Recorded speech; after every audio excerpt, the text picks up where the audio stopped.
Born on the 18th of April 1980 after a bloody war of Chimurenga, Zimbabwe celebrates their 42nd birthday under the shadows of a crippling economic meltdown. From its initial years of economic prosperity, the former British colony is going through a rough time that has left the once thriving economy in Southern Africa in freefall. Not happy with the government in Harare, the West slapped the country's ruling elite with sanctions in 2001 in response to alleged electoral rigging and human rights abuses in the radical land reform program. Zimbabwe, on the other hand, accuses Western countries of sabotage and imposing illegal sanctions that are hurting the majority of the poor in the country.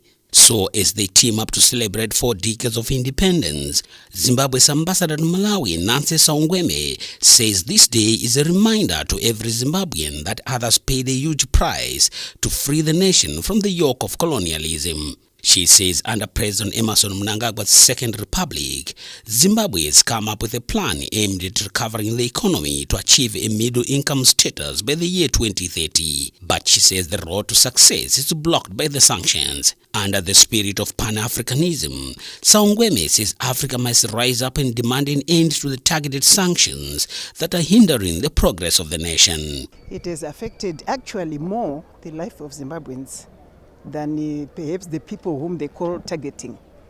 Because the ordinary Zimbabwean is now the one who is buying food at a very high price, no accommodation, and things like that. But otherwise, they know that these sanctions are illegal. On bilateral relations with Malawi, Saungweme says the two countries should engage more to finalize some agreements aimed at boosting up trade between the two sister nations. On a part, the Minister of Foreign Affairs, Nancy Tembo, says Malawi and Zimbabwe will continue to discuss issues of mutual interest for the benefit of the peoples of the two countries. She says the newly launched Africa Continental Free Trade Area also provides an opportunity for the two countries to build up their economies to create the much-needed jobs. We have a lot of agreements between Malawi and Zimbabwe, and sometimes we have to update them, we have to amend them, because these are living documents, because there's always things that change from time to time. So there's quite a few that have not been finalized yet.